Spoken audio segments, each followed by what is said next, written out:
أيضا تستطيع في دقيقة واحدة أن تجني كنزا في الجنة، ليس مرة، 40 مرة. تستطيع أن تقول لا حول ولا قوة إلا بالله 40 مرة. تعرف ما أجر لا حول ولا قوة إلا بالله؟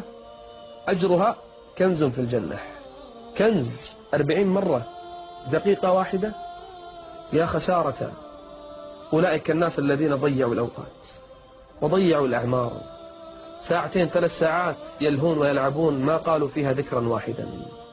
لأن أقول سبحان الله والحمد لله ولا إله إلا الله والله أكبر أحب إلي مما طلعت عليه الشمس. تعرف كم مرة تقولها في دقيقة؟ 20 مرة.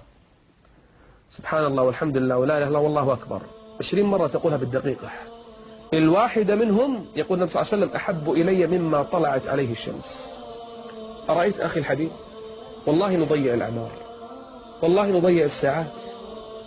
أنا ما أدعي أن الواحد فينا يعني لابد كل وقت ذكر وطاعة، ولكن هناك أوقات فارغة ما في شيء.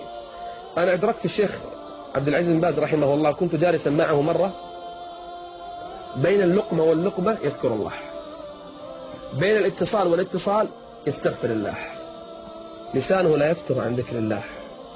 تبي تثقل موازينك؟